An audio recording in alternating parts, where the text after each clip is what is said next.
I didn't cry at the reading of the will. I'd already done my crying, quietly, clinically, on the night the house went still and the machines stopped pretending they were stronger than death. Tears are for endings.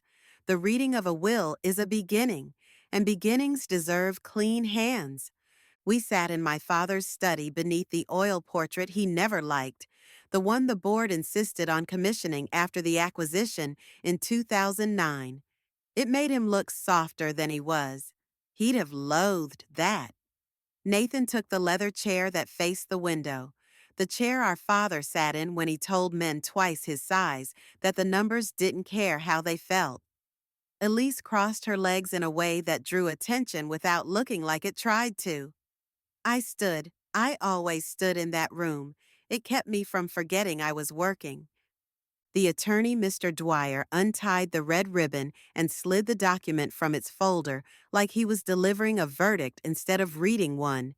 His hands trembled, but not from nerves. He was old enough to have watched my father build Hale and Wren from a truck and a promise, old enough to know what happens when you give sharp things to children. Per the last will and testament of Victor Hale, he began, dated March 21st of this year. The date landed like a tack under my shoe. March 21st was the week my father couldn't hold a spoon. He could nod, he could blink, he could not sign. The entirety of Hale and Wren Holdings, including controlling interest and associated voting rights, are to pass to his son, Nathan Hale, and to Nathan's spouse, Elise Hale, in equal part. Dwyer's voice steadied, as if reading a sentence made it truer. To his daughter, Maya Hale, he leaves the brownstone on Larch Street, personal effects as listed on Schedule C, and the sum of $25,000. Elise exhaled something like a laugh. It sounded like a tea kettle letting off steam. Nathan didn't look at me. He stared at the wall above my head, the way men stare past bad news. The attorney cleared his throat. There is also a letter of instruction for the board of Hale and Wren regarding succession, naming Nathan interim chair and CEO, effective immediately. That was when I looked at the signature. Not the name. Signatures are portraits, and my father's hand had been steady even when his temper wasn't. This one leaned left. The tail of the H drooped. The V sat like a tooth pulled too soon. And the ink, gel black, soaked into the cotton bond too greedily. My father used a Mont Blanc he had refilled like a ritual. Fountain ink sits on paper the way a memory sits on a mind. It lingers before it sinks. Is there an original? I asked. Dwyer blinked, as if I'd broken some liturgy. This is the executed original. Notarized where? Here, he said, tapping the seal. By whom? Miss Rivera, in-house. On March 21st, I said. He hesitated. It was half a second. It was everything. Elise stood, smoothed her dress, and let a rehearsed softness enter her voice. Maya, your father wanted the company to be led by someone with a, how did he put it, Nate? A stomach for blood, Nathan said, smiling without teeth. My father had said that once, to a reporter who wanted to turn him into a folk hero. He'd said other things to me, like how numbers return to their mean, like how people show you the truth when they think you can't hurt them anymore. Congratulations, I said. Elise's eyes narrowed. She expected a scene. She expected a throat to claw or a door to slam. She did not expect a nod or the way my gaze slid to the lower right corner of the will and measured the pressure grooves where a hand too weak to grip could not have pressed that hard. I left without touching the brownstone keys. The hallway smelled like lemon oil and grief. The housekeeper had polished everything to a shine that made me think of glass about to crack. In the kitchen, on the far end of the marble island, sat my father's old ledger. He kept it long after the firm moved to software. So I remember what the numbers felt like before they lied easily, he used to say.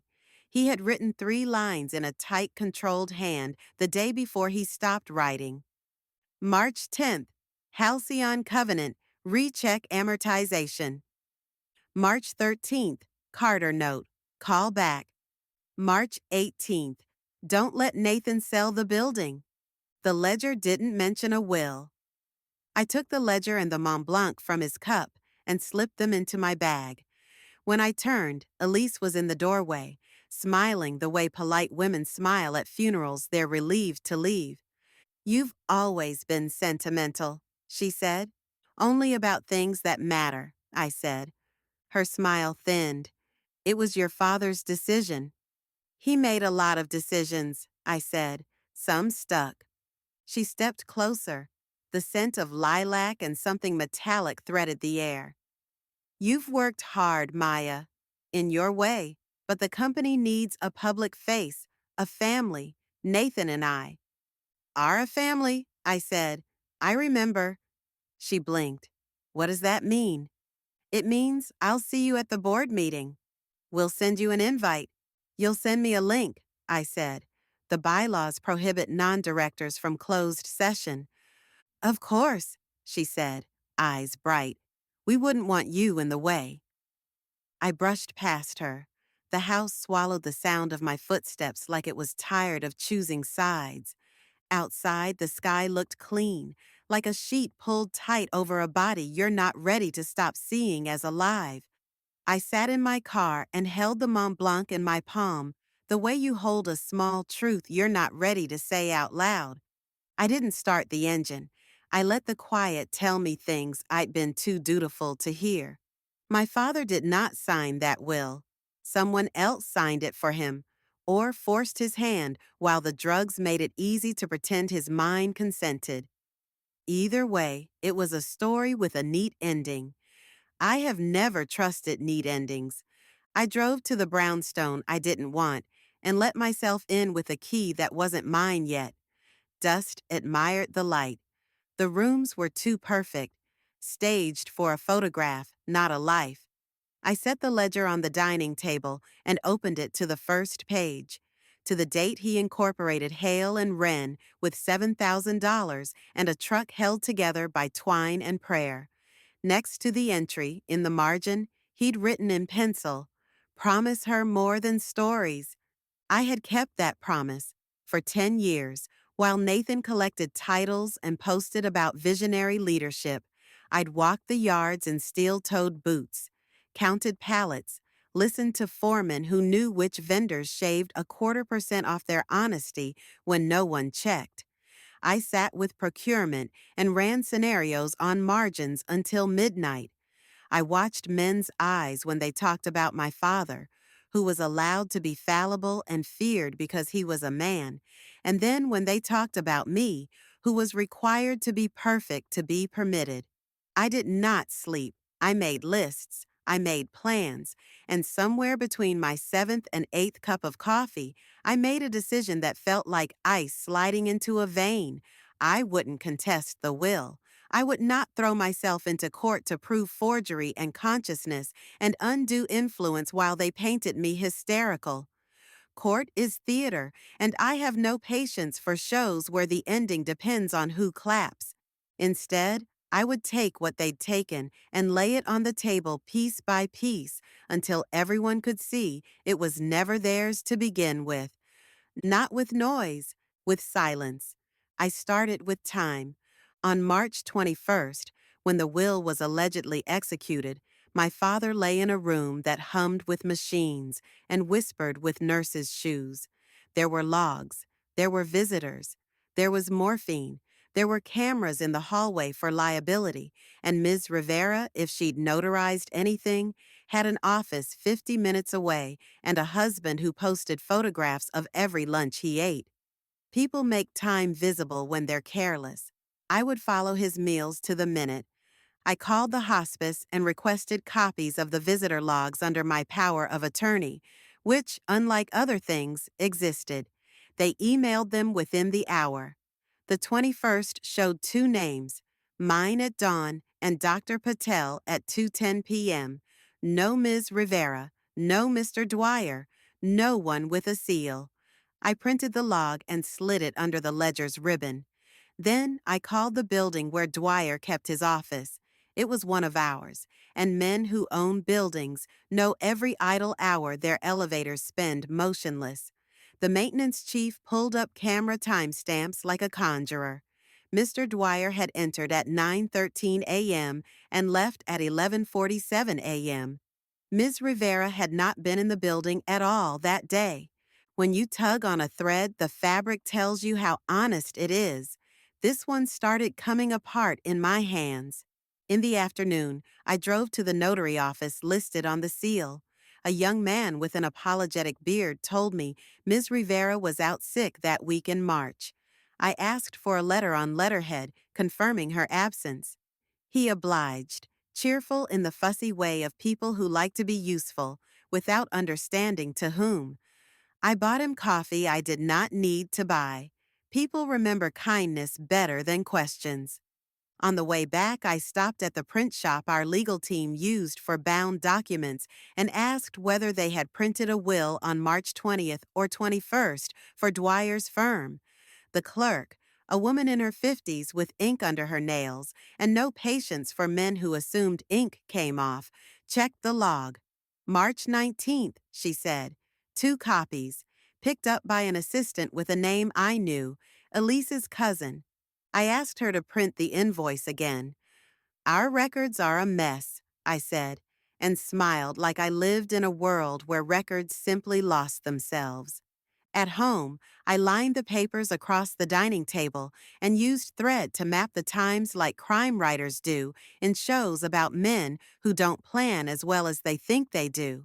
It pleased me that the threads made a grid that spelled the word no in my head.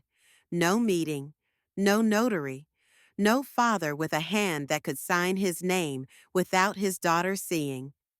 No chance. I could have called Dwyer then. I could have called the board. I could have called the police and the press and the gods. I didn't. Fire burns cleanest when it has enough air. The next morning, I visited the plant before sunrise. The foreman, Luis, looked surprised to see me, then relieved. Thought you'd vanish, he said. I don't vanish, I said. I wait. He snorted. Heard that. We walked the floor the way I had for years, counting without counting, a human audit. Pallets lay 3 rows deeper than the inventory sheet said they should. That meant someone had pulled back orders. Someone had gummed the works. Someone wanted to show a dip under my father, to blame one under me, if I'd been named. They'd planned to burn the house and sell the ashes as a lesson. I took photographs, not a list. Lists can be explained. Photographs are faithful. At 7, I stood in the cold with the truckers, drinking coffee that tasted like tar happiness. They told me what people always tell the person who stands where they stand without needing to, that shipments had been diverted, that a vendor who had never missed a delivery had suddenly gone quiet, that a man in a blue suit had walked the floor with a woman in lilies and told them to prepare for changes. I asked what kind of changes. Nobody wanted to say the word layoffs. They said efficiency instead. It's the same word with a cheaper suit. I made a note to call Halcyon Logistics. The ledger had their name written in my father's hand, and I trusted his pen more than their marketing. At 9, I arrived at the board meeting I had not been invited to in a suit my father had paid for, when suits were investment, not costume. I sat in the waiting area and watched the directors file in.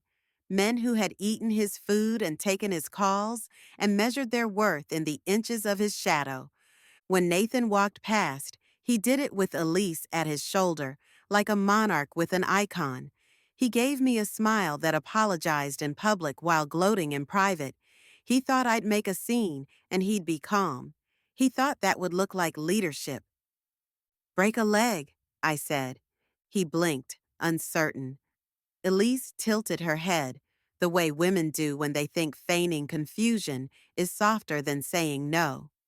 The meeting ran long, which meant they were deciding something they'd already decided and just wanted to make sure they liked how it sounded. When they emerged, Nathan did a small press interview in the lobby about vision, continuity, and honoring legacy.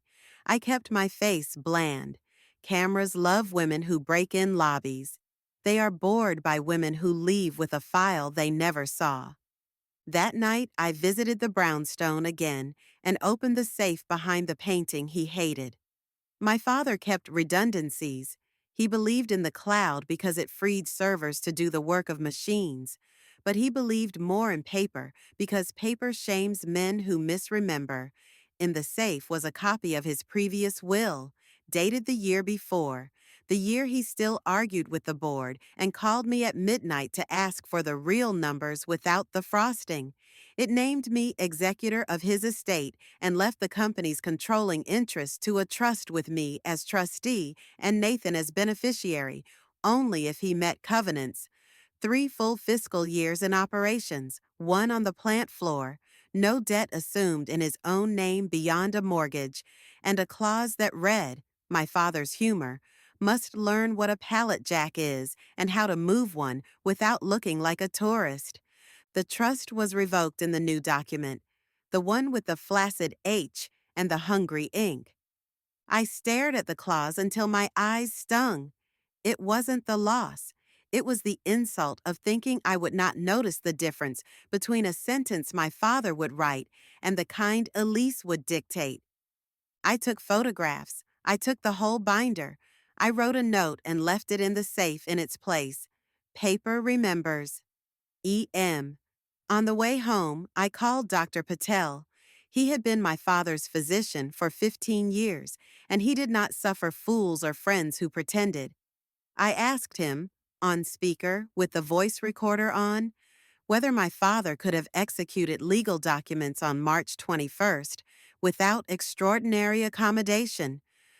No, he said, without hedging. He could have understood, for hours at a time, when the pain subsided. He could have nodded. He could not have signed without assistance. He could not have sat for a notarization without fatigue altering his cognition. Thank you, I said. Do you intend to fight this? He asked.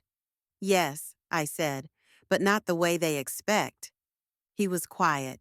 Then he said, your father once told me that you listen like an accountant, but move like a surgeon.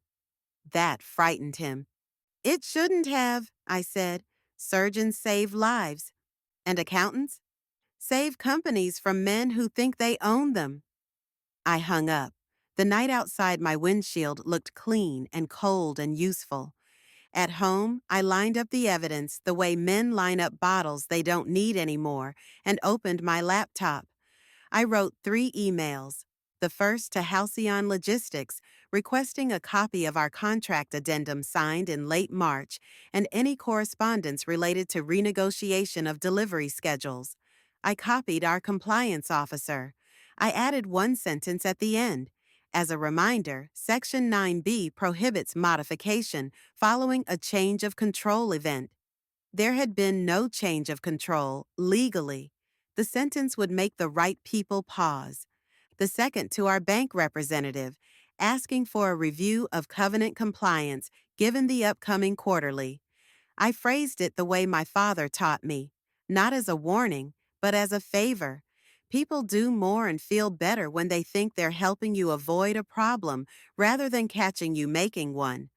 The third to the chair of the Compensation Committee, attaching a copy of the previous will, Dr. Patel's statement, and the visitor logs.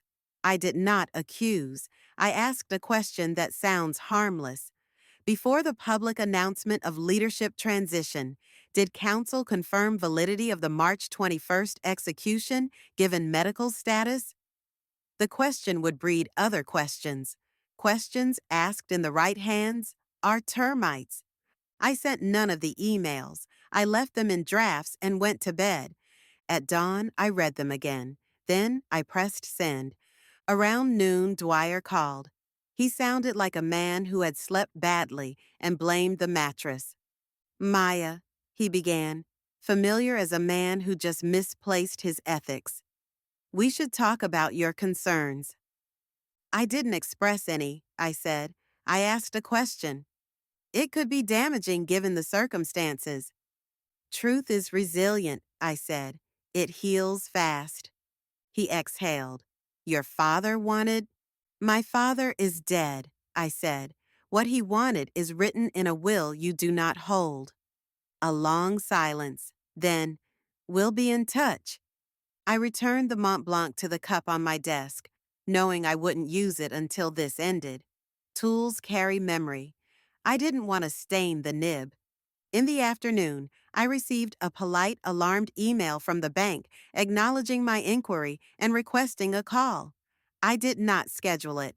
Let their worry ripen. Fear is inefficient when it is urgent. It becomes useful when it is deliberate. At dusk, I stood at the window and watched the city replace its day face with its night face. The brownstone's glass reflected me as a woman I recognized and a stranger I had been slow to meet. Ruthless is a word men give women who stop asking permission. I rolled it around in my mouth and found it tasted like winter, clean, oxygen-rich, bracing. The phone buzzed. Nathan. I let it ring 9 times. I answered on the 10th, the way my father used to when he wanted a man to feel the weight of needing him. Maya, he said, breathless, as if he'd run to the end of a thought and found a cliff. There are questions about the will. Dwyer says you're making this hard. I haven't made anything, I said. I've noticed what already is. Why are you doing this? Because you burned a house and called it inheritance, I said. I'm just turning on the lights so everyone can see the smoke. He tried gentleness. He wore it badly. We're family. We were at the reading of the will when you forgot that? I didn't say. I smiled into the silence instead. Send me the minutes from today's board meeting, Nate. They're confidential. So is forgery, I said and hung up. I poured water, not whiskey, and sat at the table with the ledger. The last line my father wrote before his hand betrayed him was small and neat and perfectly him. Don't let Nathan sell the building. He could see the future when it turned its head the right way. He knew where the first crack would appear. A new chair looking for liquidity sells the roof he stands under. Then he shivers later and calls it weather. I turned the page and started a new column. I titled it with a date and a word that felt like a clock beginning to tick. April 1st, freezing. Freezing doesn't break. It preserves. It makes men look at what they built and ask themselves why ice holds shape better than heat holds promise. I made a list of lines to freeze that would never look like me touching them. Supplier credit reviews sparked by routine compliance. Insurance re-underwriting triggered by a change in executive health disclosures. No accusation, just a reminder that forms carry boxes, and boxes carry liability. Union curiosity piqued by scheduling adjustments that smelled like efficiency. I did not plan to stop the heart. I planned to slow the blood. At midnight, I closed the ledger and turned off the light. The house watched me go to bed like it had been waiting years for me to finish something I hadn't yet started. Tomorrow, I would begin returning what was mine, not the shares. The truth. Morning came with that muted blue light that makes the world look like it's holding its breath. The brownstone's radiators clicked and sighed like old lungs. I brewed coffee I didn't drink and sat at the dining table surrounded by files, printouts, and silence, the kind of silence that weighs more than noise. I wasn't angry anymore. Anger is kinetic, sloppy. It leaks. I needed precision. Ice doesn't roar. It encases. By 7, I had logged into the internal hail and wren systems using credentials the IT department had forgotten to revoke. I was M-Hail Operations. The network still thought I worked there. Systems, like people, resist letting go of the familiar. I started with the vendor ledgers, Halcyon Logistics first. March shipments reflected a change order tagged with new management restructuring. The approval signature belonged to Nathan, which was impossible. He hadn't been given access to executive authorization until April. The system stamped time as truth. I downloaded the logs and smiled at the date field like it had confessed. At 9:30, a notification pinged in the company's compliance inbox. I had scheduled it the night before, a routine audit trigger for vendor irregularities. It was addressed not from me, but from the compliance queue itself. No fingerprints. The inquiry would route through the chief compliance officer, then to legal, then to Nathan's desk. All I had done was flick a switch. Machines would do the rest. By noon, the board secretary would receive a memo asking for documentation to support retroactive authorization. No accusation, only procedure. Procedures are holy. They make guilt look like negligence. While the system unspooled its work, I visited the cemetery. My father's headstone was unremarkable. His name, 2 dates, the space between them heavier than both. Someone had left white roses. Elise, maybe. She liked optics. The petals were too perfect to be real. I brushed snow from the stone. I'm not fighting them, I said softly. I'm auditing them. A crow landed on the fence. It watched me with the same calm judgment he used to have when I said something clever. I took it as approval. That evening, the first ripples reached Nathan. He called 3 times. I ignored the first 2.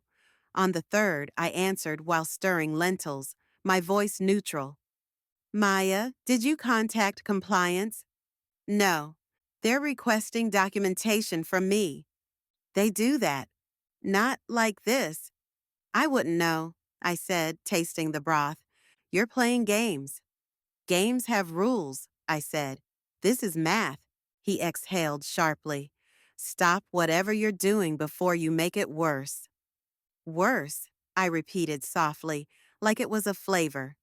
Nathan, you think you've won, but winning is just the beginning of losing if you don't understand what you've taken. He hung up. I smiled. By Thursday, the bank had frozen the revolving credit line. Standard clause, pending confirmation of authorized signatory changes. No one had accused anyone. No one had done anything wrong. The machine had simply followed logic to its cold conclusion. Elise texted me that evening. You're enjoying this, aren't you? I stared at the screen and typed nothing. Silence is the loudest answer. She sent another. Nathan says this will destroy the company. You'll lose too. I typed back, maybe, but I'll lose last. Then I blocked her number. Friday arrived with headlines. Hale and Wren announces temporary leadership review. The press release was antiseptic. Words like transparency, internal controls, and fiduciary responsibility. I could almost hear Dwyer dictating it while sweating into his tie. Investors don't panic over accusations. They panic over uncertainty. Uncertainty spreads like frost. At 10:12 a.m., Nathan sent a company-wide email reaffirming stability. At 10:45, the stock dipped 7%. Perception is gravity. It only falls.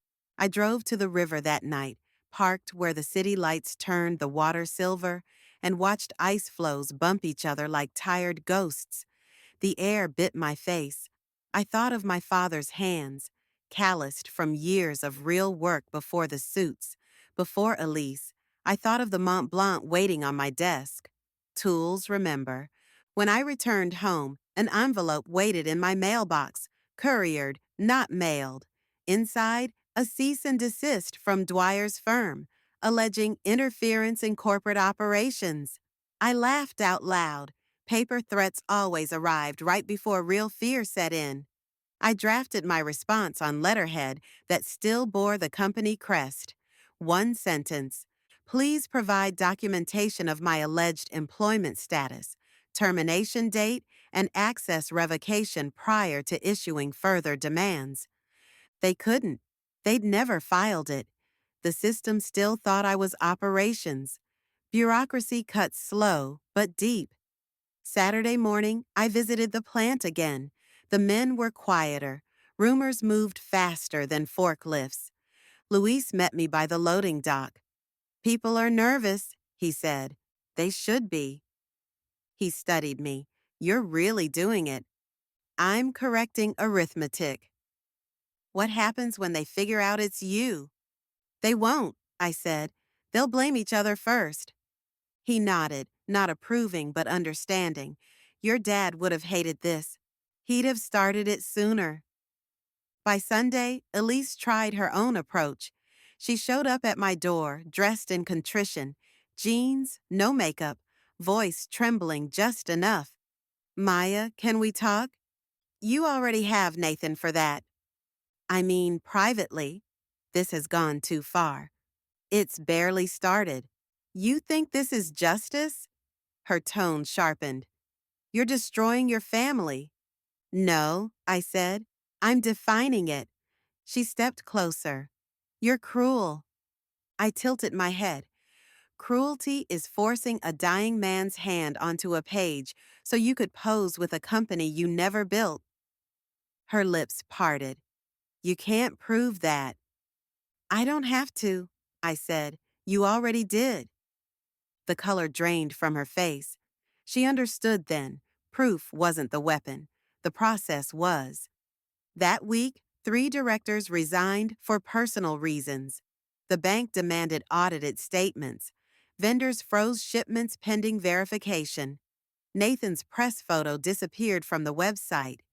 Interim leadership replaced it with a gray placeholder. Each move looked bureaucratic, routine, inevitable. I watched the dominoes fall from my window with quiet detachment. Revenge doesn't need applause. It needs results. One evening, I lit the fireplace and opened my father's ledger again. The ink shimmered under the flame. I added a new line beneath his last entry. April 10th. Systems integrity restored through natural consequence. I closed the book. Outside, the city hummed. The sound of people who believe their nights are safe. Inside, the air felt clean again. Frozen, but clean. Tomorrow, the thaw would begin, and with it, the next phase, exposure. But tonight was for stillness, the kind of stillness that follows a storm you built yourself. The morning the exposure began, the sky was the pale white of old paper. I woke before the light and sat in the kitchen with my father's ledger open and the Mont Blanc beside it like a relic. I didn't touch the pen, not yet. Tools carry memory, and I wanted this phase to carry none of mine. Phase 1 had been freezing. Slow the blood, starve the extremities, let the body reveal what it protects when it's scared. Phase 2 would be exposure, not accusations, not theater, just light. At 7:03 a.m., the company-wide intranet pinged with a bulletin from compliance, retrospective authorization audit, Q1 exceptions. A list followed, dates, document IDs, initials. Nathan's initials appeared more than once. Elise's cousins appeared where no cousins should. At the bottom, a hyperlink. Report anomalies here. Anonymous. Deeply legal. Deeply lethal. I hadn't written the bulletin. I hadn't needed to. Systems obey those who feed them truth. By 8, I was in a cab downtown headed to the tower, where the board held its emergency sessions. The lobby smelled like polished stone and denial. A junior associate from Dwyer's firm recognized me and flinched. He was too new to have learned the art of pretending not to see the person who can end your week. Ms. Hale, he said, voice cracking, they're in closed session. Of course, I said. They usually are when things open. I didn't wait for permission. I took the elevator to the 10th floor and stood in the hall outside the glass conference room. Frosted panels shielded their faces, but sound travels when fear sharpens it. I could distinguish 4 tones. The chair, brittle. Dwyer, oily. Nathan, defensive. A director with a voice like gravel who had once told me at a holiday party, that women didn't like margins because they're too sharp. He sounded cut. The board secretary stepped out to fetch water and stopped when she saw me. She had worked for my father 15 years. She measured her words like currency and spent none on people she didn't respect. "They're discussing a response," she said. "To what?" I asked. She handed me a printed memo. "Covenant reviews pending," from the bank. 3 paragraphs, polite words carrying a blade. At the bottom, "Please provide documentation of executive transition, board resolutions, and notarized legal instruments supporting changes of control." I looked up. She held my gaze a fraction too long, then lifted her chin toward the glass. It was the smallest of nods, a benediction for what comes next. I left without knocking. At 10, I met Patricia Klein, the only reporter in the city who didn't confuse access with honesty. At a cafe that hid its good coffee behind a mediocre pastry case, she had a leather satchel and the kind of eyes that looked like they took fingerprints while you talked. "You wanted documents," I said. "I want facts," she said. "Documents help." I slid a manila folder across the table. Inside, the hospice visitor logs, the notary office letter, the camera timestamps from Dwyer's building, the print shop invoice, and, beneath them, a photocopy of the previous will's key page, trust language included, my father's wit preserved in black ink. Patricia didn't react dramatically. She read. She underlined with her nail. When she looked up, her voice was flat in the way truth is flat. No decoration. "Why aren't you filing to contest?" "I don't want a judge to declare anything. I want arithmetic to do it. This will be messy. Only for people who want it tidy." She closed the folder. "Off the record?" I nodded. "Do you want the company?" "No," I said. "I want the company to remember what it is, and I want the board to remember what it costs to forget. And Nathan? He can keep whatever he can hold with clean hands." That satisfied her more than anything else I'd said. She stood. "Give me 12 hours," she said. "Take 24, I said. "It'll be truer." At noon, the first crack in the facade reached the surface. The union steward for our largest plant filed a request for clarification about schedule compression 2 weeks prior. The request was public by design.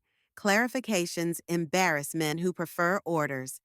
An hour later, the State Labor Board acknowledged receipt of an anonymous tip regarding possible misclassification of temporary workers as contractors during transition. The tip was anonymous. The language wasn't. I took no victory lap. The best revenge moves look like gravity. At 3, a private email from the bank arrived in the board chair's inbox and forwarded itself, courtesy of a rule the secretary had configured years ago, to the archive I still had read access to. Subject, Collateral Valuation Review, 14-day timeline. When a bank says review, it means prove you own what you pledged to us, which is a complicated request when ownership documents are, how do they put it, contested.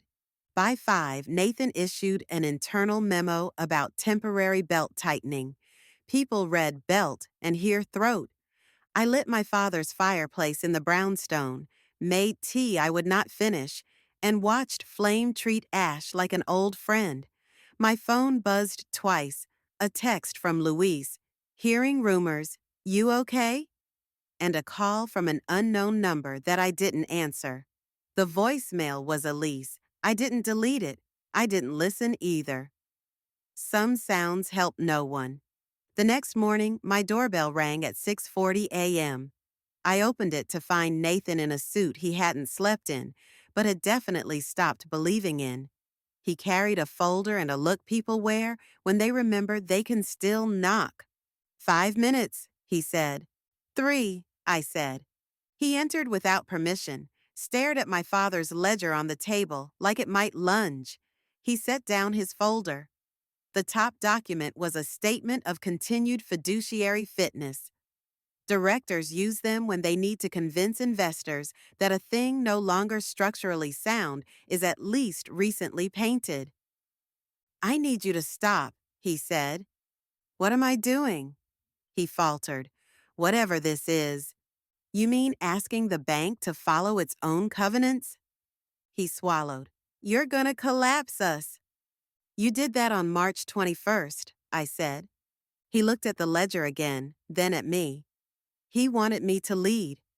He wanted you to learn, I said. He wrote it down. The learning part. He even included the pallet jack. Nathan flinched as if the words themselves had fingerprints. I didn't forge anything, he said, suddenly small. Dwyer said that it would smooth transition, I finished. And Elise said family. And you said yes, because the word chairman sounds louder than the word son. Silence pulled a chair. He tried a different door. If the bank pulls the revolver, we can't make payroll. You should have thought of that before you started restructuring shipments with a vendor who writes their contract addenda with crayon. You think you're the only one who can keep things standing? No, I said. I think you're the only one who believes standing and floating are the same verb. His mouth opened. No sound came out. He closed the folder, picked it up, and held it like a shield that hadn't been blessed. You win, he said. Not yet, I said. You still think this is a game. He left. I didn't watch him go. Patricia's story published at 11:02 a.m. Questions surround Hale and Wren's succession. Documents suggest irregularities. 3,000 words, spare and surgical. She quoted nobody who wanted to be quoted and everyone whose documents wanted to be read. She did not accuse. She showed. In the 4th paragraph, she described the hospice visitor log. In the 7th, the notary office's letter. In the 10th, the previous will's trust clause. Must learn what a pallet jack is. In italics, she ended with a sentence that felt like a hammer set down very carefully. For a company that built its reputation on precision, the numbers around its leadership change don't yet add up. Within an hour, the board announced an independent review conducted by an outside firm. Within 2, the bank's review timeline shortened itself. Within 3, Halcyon Logistics updated their website to remove Hale and Wren from their strategic partners carousel. The carousel looked lopsided and honest. I didn't smile. I folded laundry. I watered a plant that refused to die.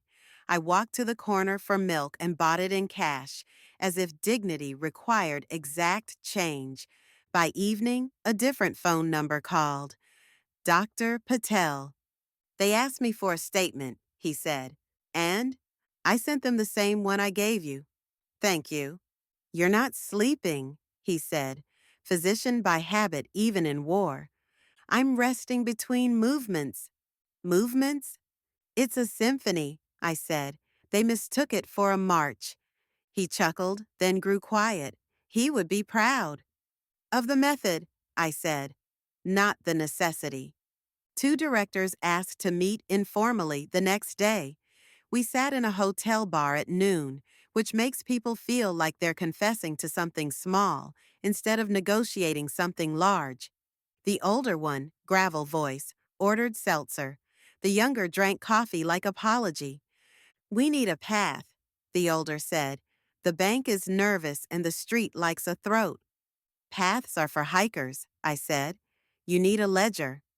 We could name an interim independent chair, the younger offered. Signal governance. You could return to the previous will, I said. Signal memory. We don't have it, the older said, eyes sliding like a man on black ice. You do, I said, and tapped my bag. You've always had it. You just preferred the version that asked nothing of you. And you? He asked. What do you want in return? 3 things, I said. A formal retraction from Dwyer's firm acknowledging procedural error. A vote to appoint an independent chair with actual teeth, not a ribbon. and a commitment in writing that the plant floors will not endure efficiency cuts until after a proper operational review by someone who has worn steel-toed boots. And that someone is you? Not necessarily, I said, but it should be someone who can spell pallet jack without looking it up. He did not smile. And if we do this, I go away, I said, quietly. You won't contest? I'm not in court, I said. I'm in arithmetic. You can stop your own bleeding, or you can wait for the bank to amputate. The older director looked at the younger. They didn't nod, but something surrendered between them, the way floors give a little beneath the feet of honest weight. We'll need to talk to counsel, the younger said. You'll need to fire counsel, I said. They didn't argue. That evening, Elise tried one more tactic. She sent a photo of my father and me at a charity gala, both of us laughing at something off camera. The caption underneath, "We were family once," no pretense of apology, an argument disguised as nostalgia. I looked at the photo for a long time. Then I replied with a scanned copy of the trust clause, requiring Nathan to spend a year on the plant floor. We could have been again, I typed. You chose stage directions over instructions. She didn't respond. 2 days later, the board made their announcements in a pair. Dwyer's resignation, effective immediately, and an independent forensic review of the succession documents by a firm whose name was a list of surnames and vowels.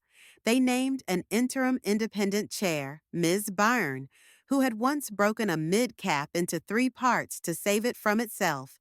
I liked her before I met her. The bank extended its review window by 7 days. 7 days is a lifetime when you've been holding your breath 3 weeks. I met Miss Byrne in a conference room with no windows and a table wide enough to land a small plane. You did this without raising your voice, she said. Noise would have helped them, I said. She considered me. Do you want back in? I want the company stable and the plant floors uncut, I said. After that, I want to be a ghost. Ghosts haunt, she said, almost smiling. Only the guilty, I said. She leaned forward. The board can reverse the succession if the forensic review concludes what your documents suggest. It's ugly but survivable. It's not about reversal, I said. It's about message. She waited. Make it clear, publicly, that truth is cheaper than lies here, I said. That's how you steady a price chart and a payroll at the same time. She nodded.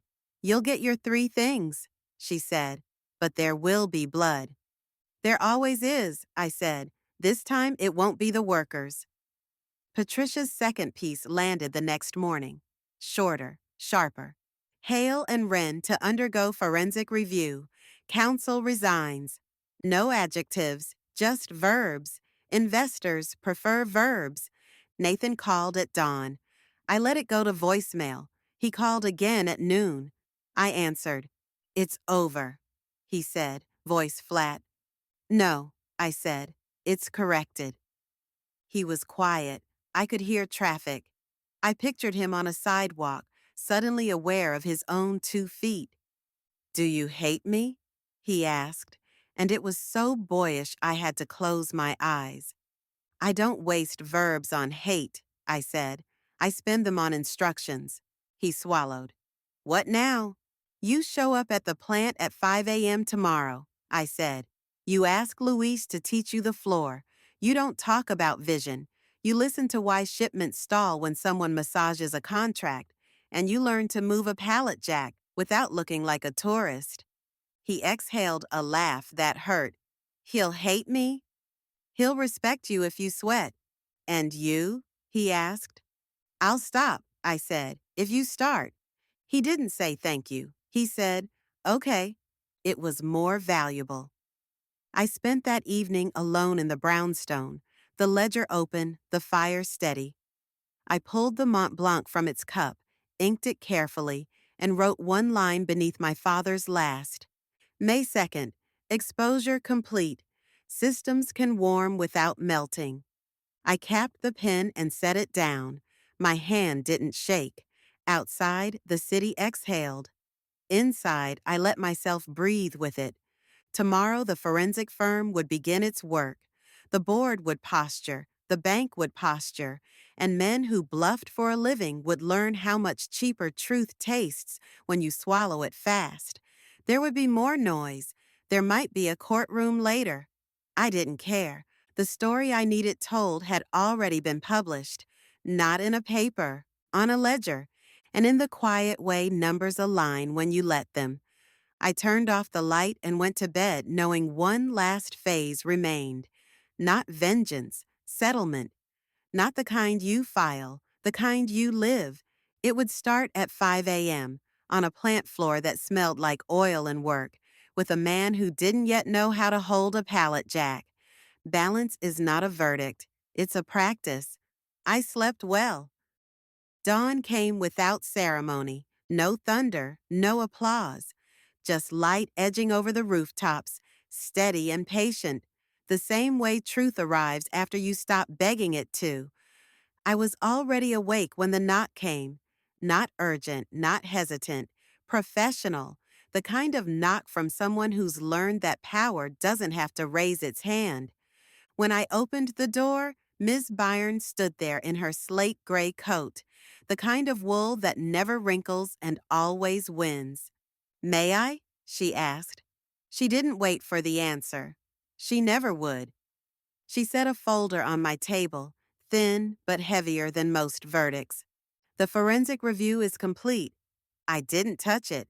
And the will of March 21st is declared invalid. Forgery confirmed. Dwyer's firm has accepted fault." Her tone didn't flinch at the last part. Byrne didn't believe in pity. "The previous will is reinstated?" "Yes, effective immediately. Control reverts to the trust. You are, as of this morning, trustee, acting chair until reorganization." She waited, watching for reaction. I gave her none. I had felt everything already, weeks ago, when the ink still bled and my father's handwriting looked alive. "What about Nathan?" "He's been offered retention as head of operations, probationary." "He accepted." "Good," I said. "He'll finally earn his title." She looked at me for a long moment. "You could take it all, you know. Drive them out, sell, dissolve." "I could," I said, "but then I'd become the lesson, not the proof." She smiled. "Your father taught you well." "He taught me math," I said. "The rest I learned from watching people cheat at it." She nodded, stood, and left without another word. The door clicked shut like a period. At the plant, the air smelled of diesel and thawing steel. Nathan stood near the pallets, sleeves rolled up, sweat already claiming his collar. Luis handed him the jack handle with quiet satisfaction. He looked awkward, a man learning his own weight, but he didn't complain. He pushed, he lifted, he listened. When he saw me, he froze mid-stride. Then, slowly, he nodded. Not defiant, not ashamed, just learning. I nodded back. No words. Forgiveness, I had decided, wasn't a feeling. It was an accounting entry you stop carrying forward. That evening, I returned to the brownstone. The fire was small, steady. The ledger lay open where I'd left it. I took up the Mont Blanc, refilled it one last time, and wrote, "June 10th, ledger closed, balance restored." The ink spread clean and even, no hesitation in the line. I closed the book and placed it in the safe beside my father's first will. Two beginnings, two endings, both written by men who believed they could outcalculate the heart. Then I locked it. Outside, the streetlights hummed. A city always hums when it's forgiven enough debt to keep breathing. I poured one glass of whiskey, the good kind he used to save for victories that looked like losses, and stepped out onto the balcony. The air was warm again, no frost, no smoke, just the quiet sound of the world resetting its math. I raised the glass to the sky. To balance, I said. Then I drank.